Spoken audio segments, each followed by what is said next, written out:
Hai guys, kembali lagi dengan Yuyud. Masih di Live on Mission Training Series bagian yang kedua tentang Connect. Kita kali ini akan ngobrol tentang bagaimana terhubung dengan semua orang.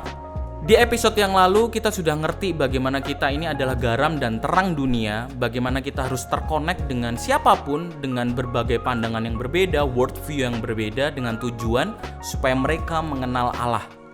Lalu, bagaimana caranya kita berhubungan dengan mereka agar kehadiran kita sebagai garam dan terang dunia bisa dirasakan dan dilihat oleh mereka?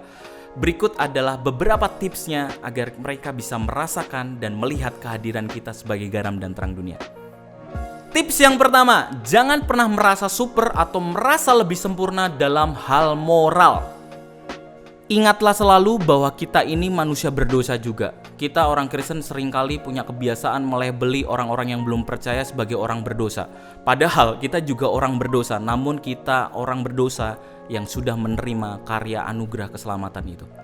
Jadi kalau kita bisa ilustrasikan dengan gelandangan dan pemilik toko roti, kita seringkali menganggap diri kita nih pemilik toko roti dan mereka yang belum percaya itu seperti gelandangan yang meminta-minta seperti itu.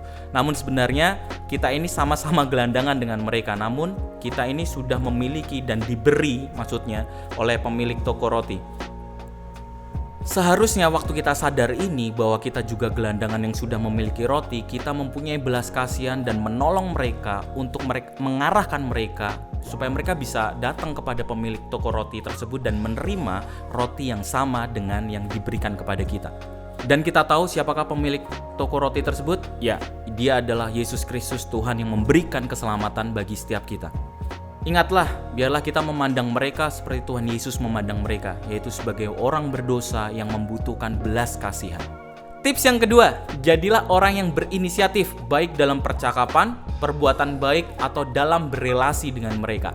Jangan pernah menunggu untuk orang mendekat kepada kita, tetapi berinisiatiflah untuk memulai percakapan dengan mereka. Kita bisa menanyakan kabar mereka, atau kita memulai dengan topik-topik yang bisa kita percakapkan dengan mereka. Biarlah mereka melihat diri kita adalah orang yang peduli terhadap mereka dan ingin bersahabat dengan mereka. Tips yang ketiga, jadilah teman dan pendengar yang baik serta ramah.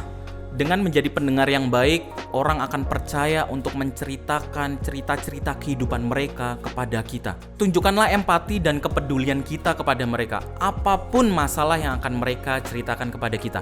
Jangan terlalu cepat berasumsi, bahkan menghakimi atau malah menjauhi mereka. Tujuannya adalah supaya mereka melihat diri kita adalah orang yang tepat untuk mereka bisa cerita, mereka bisa rasa nyaman dan aman untuk mereka menceritakan apapun permasalahan kehidupan mereka, sehingga kita bisa menjalin komunikasi yang baik dengan mereka. Nah, tadi itu adalah 3 tips bagaimana supaya kehidupan kita sebagai garam dan terang bisa dirasakan dan dilihat oleh mereka. See you di episode berikutnya.